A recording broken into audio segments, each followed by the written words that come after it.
Hi, my name is Jordan Johnson, and today I'm so excited to share with you a few of my favorite books for having meaningful conversations with your child.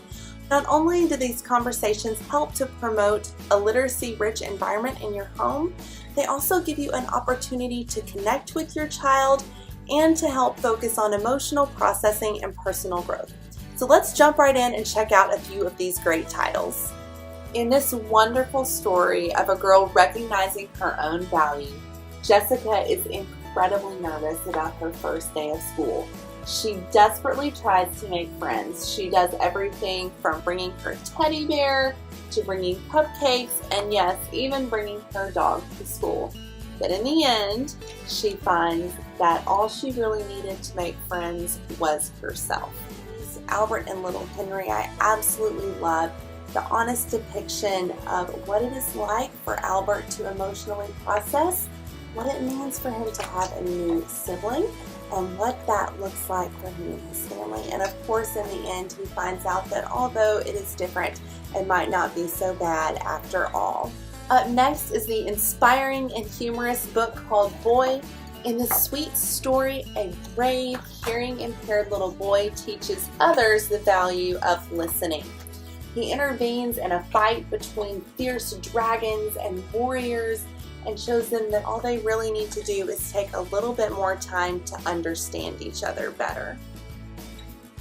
Another great book on perspective is this classic Kane Miller favorite, A Tale of Two Beasts. In the first half of the book, we hear the story told by the little girl and what it was like to rescue this beast from the forest and welcome him into her home and warm him with great clothes and toys.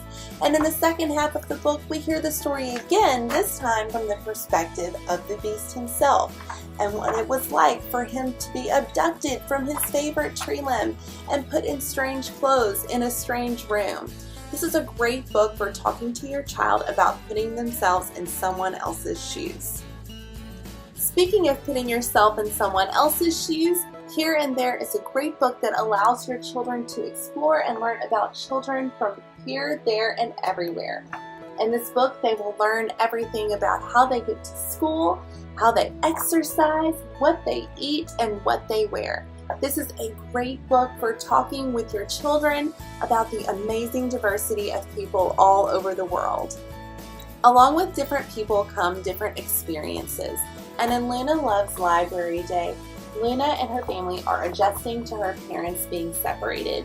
In this book, you see how much she treasures her time at the library with her dad and how she is processing her emotions as she goes through this experience. In Billy the Ghost's Big Breakfast, Billy's friend Nat invites him over for a delicious breakfast with their friends. But Billy makes some poor decisions, and in this book he learns a very valuable lesson about being considerate of others.